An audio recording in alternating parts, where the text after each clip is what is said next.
This evening it is September 14th, and I made a clip a little bit earlier, but I was pretty tired because I didn't sleep very much last night. I had a lot of problems uploading some clips, and I had to do it several times, and I was working on other things as well, so I didn't have a lot of sleep. But I wanted to pick up from where I left off. I uploaded a lot of information about my contact with a man whose family was from Iran, and his girlfriend at the time was from St. Andrews University, and at that time that was the first time I'd ever heard of the university. It didn't impress me at all.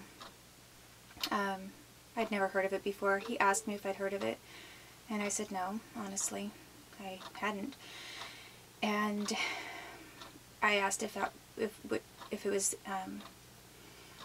different, which state it was in, and he said it was in Scotland.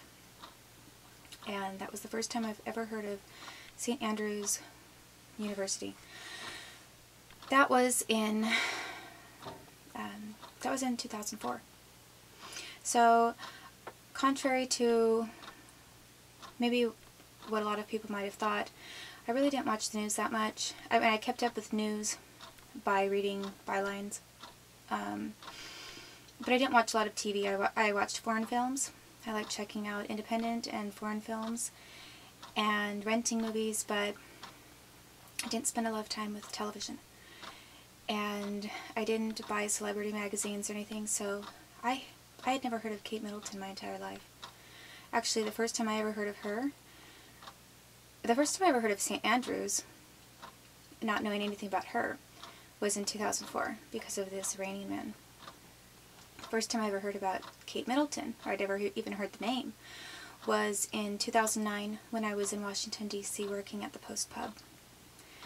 And that was the first time I'd ever heard about her because I was interested in Princess Diana's story and the investigation and what had happened with that.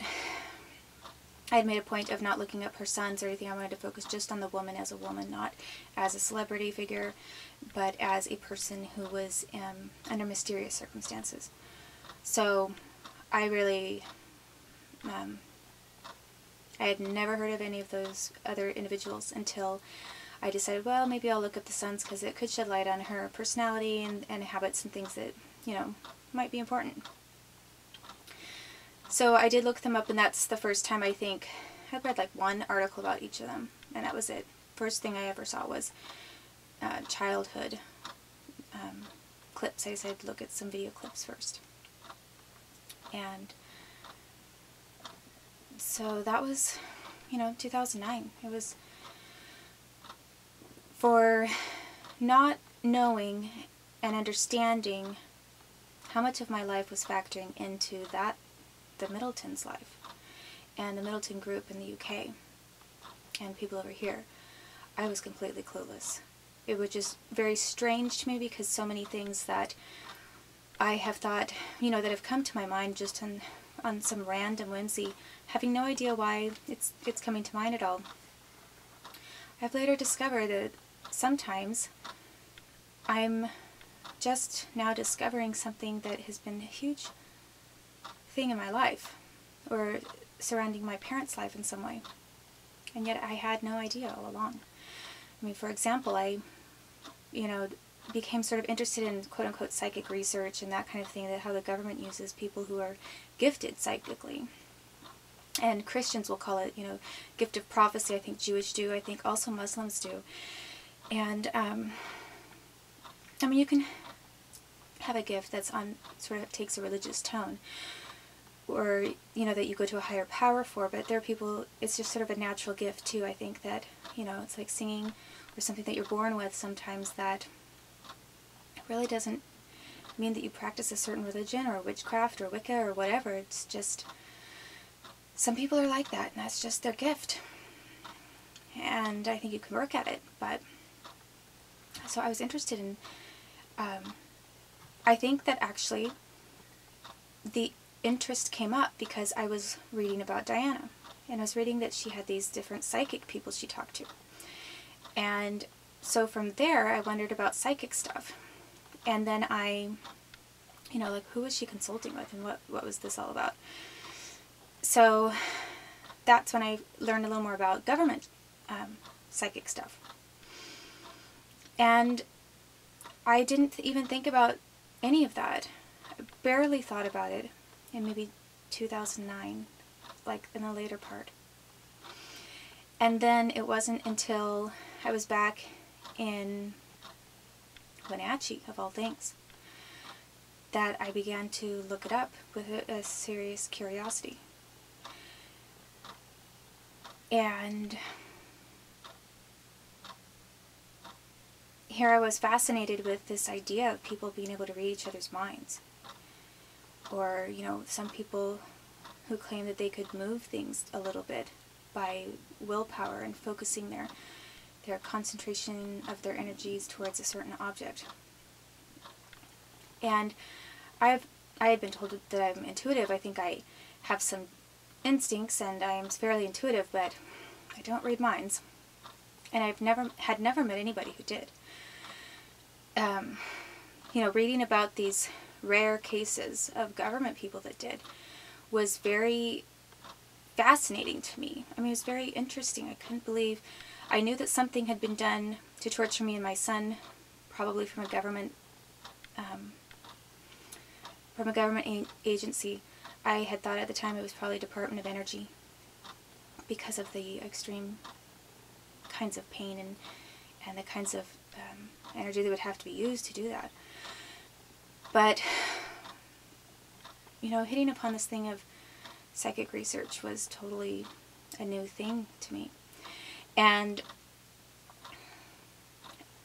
what is really weird is that I had no idea that my parents were in that category. I had no idea.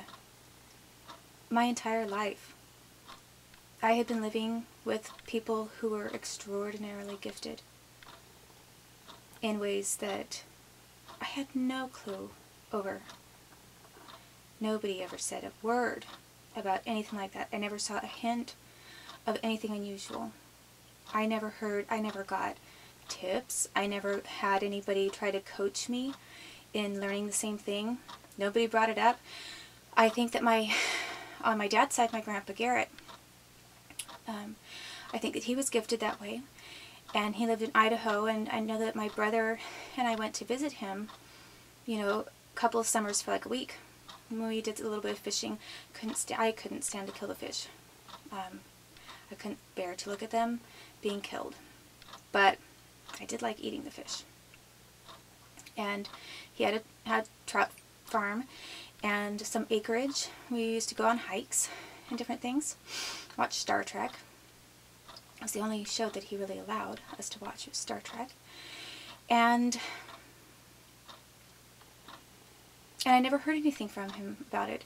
However, then I found out, later, that there's another cousin who became very close to him, and I think it's partially because she is very gifted that way, and they had that in common.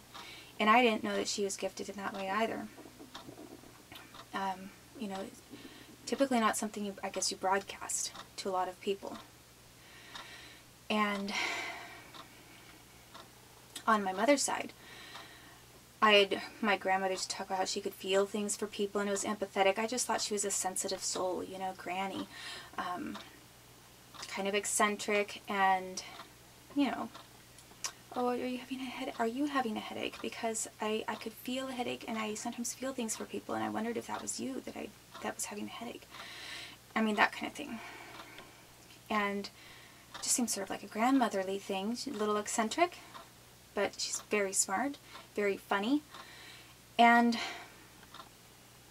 sometimes she would pray about really small things, and I used to think she worried too much and put too much time in some of the smaller things. But I had no idea that all along Granny was extraordinarily gifted as well. So there are these people on both sides of my family that have these very unusual talents that I never knew anything about. And I didn't realize how, in some ways, it was holding my parents prisoner to people who wanted to control them and use those gifts. And people who were worried about me and wanting to control me because they wanted to promote other psychically gifted individuals instead, I guess. I mean, I had my own unique talents. I was very talented. I had some natural blessings, but they were not of the psychic variety. They were, you know, I was fairly decent looking, and I learned things quickly, so I think I was smart. And I was very creative. I always came up with new ideas. I had a very strong creative streak. And I could run. I was a good runner. And I sang. I practiced a lot on my own, and I had a decent voice. Those were all things that God just gave to me, and I didn't really work at them. They were just gifts. But I didn't ever have a gift of being able to read anyone's mind or think about it at all. So come to find out, here I had developed this interest in that kind of thing, and I had no idea that my family was that way. It is really a very strange thing. It's like growing up with the mafia your entire life. I mean, maybe, because I don't know what it's like to be part of like a very top secret, well organized, and long living mafia. But imagine your entire life, you never know. You never knew. You never once suspected, never had any clue whatsoever. And then one day you develop this great interest in reading books about the mafia, and you're reading all these stories and getting really into it, and you decide, you might even do a big thesis paper on it or something. And then you find out, lo and behold, your entire family is, 4 generations strong of mafia. And no one told you. You had no idea, and people seem to think that you must have known, but you really didn't. It could also be like having been part of 4 generations of the CIA, and yet you're not CIA. Nobody asked you to join them. And you've never known all along that your parents were part of MI6 or MI5 or CIA or Mossad or whatever.